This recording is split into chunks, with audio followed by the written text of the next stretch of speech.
Okay, this is Mario once again, and in this video I am going to show you how I make some of this fluff for coating trees and making scenery. Um, the scale scenery for train sets and things of that nature. So what I found is after experimenting quite a bit with various uh, methods that are shown in some of these videos on YouTube. I mean, the first thing I do is, the obvious thing to do is to research some of these things and see what other people are doing and how they are approaching, some of these things. Uh, and most people, the way they make their flock is they take foam material. Foam has an elastic property, and so it's very difficult for a grinder like this. This is a coffee grinder, and people are using grinders and having to shake it and to create the flock or grounded foam.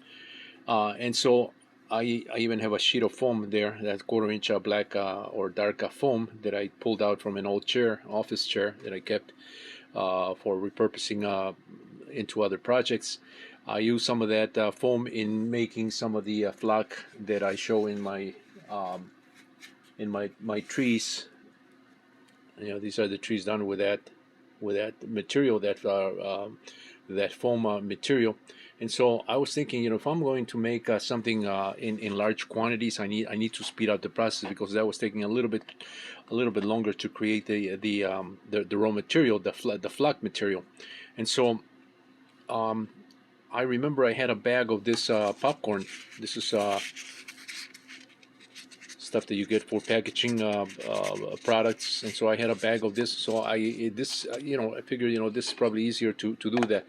And sure enough, when I put in this grinder, this is a small coffee grinder, it's almost instantaneous that you get flood material without much effort. Of course, you have to shake it, so that those larger pieces fall in at the bottom, because this material is very lightweight.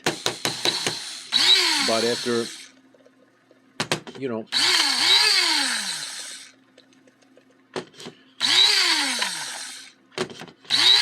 this took not even a minute, to do. And so once that's done, I want to show you the type of flock that you get here. This is going to be a little bit statically, because the material is such that it likes to cling on all kinds of things. And so that's the only thing that is it's a give and take with this material. But look at this. I believe that's probably how to make fake snow, for these dioramas that you see sometimes in this during the Christmas time. But it's very, very easy to make this stuff right here, and it's already in a form that is thin enough and light enough, that you can simply mix it with water and add your color to it, just latex or acrylic paints. Mix it, and you get you're gonna get a nice flat material. This needs a little more grinding here. There are some little big pieces here, but running this through the grinder one more time, I think I'm gonna get the consistency that I've been looking for. Granted that when you make stuff like this, you want to have variations in resolution, in coarse resolution, meaning you want some pieces to be rather large, not too excessively large, but about this size right here. You can see that little other piece kind of filter in there, these pieces that need to be grounded again. But if this is once this is in water, you'll be able to select I think the anything that kind of filter that is not of this size. So very easy to do. I mean, this is the easiest. I've used blenders. I've used I haven't used food processors, because I don't have a food processor that I can sacrifice for this particular type of hobby work. But the small coffee grinder, I think you can do it with this popcorn material, you can do it in a matter of seconds. You know, you can have a large batch.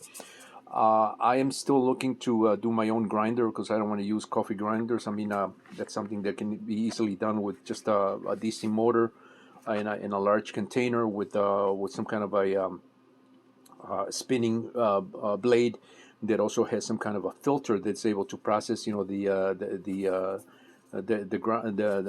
grounded material through, you know, in various sizes. And so that is something that's on my mind, you know, to create my own box. And so this right now is just a plastic tray. This can be done in a box, you know, a 1 foot by 1 foot box, and you have plenty of this stuff to do that.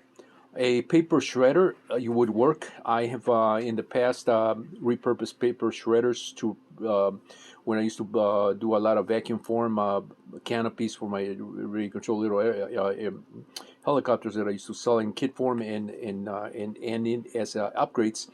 I used to vacuum form a lot of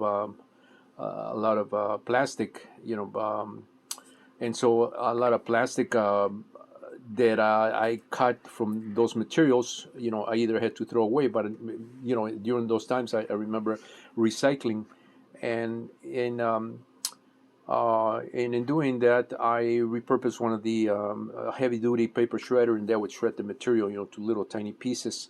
That could also work here. I don't think it's going to be as effective as this coffee grinder to create this type of grounded. This is basically foam, you know, these little pieces. But as you can see, you know, it's very you know, it's you know, the process is very fast, as I just showed in this video. And so my next step is to color this and with a little bit of water and see what the consistency is compared to the more traditional forms that people do, you know, using just the more elastic foam. This is not elastic foam. This is this foam right here, these pellets basically you know, can compress on themselves. You know, you know, they don't have as much bounce back as a regular foam that you would find in pillows or in in upholstery. As is that black material, as is that the green stuff that I use in my trees already. So I'm about to color this, and we'll see how that turns out. Stay tuned for the next video. I would pause this video and color it and then wait for that, but I think it's best just to keep this is in parts. So stay tuned for that next video, which will be a part 2 of this process here.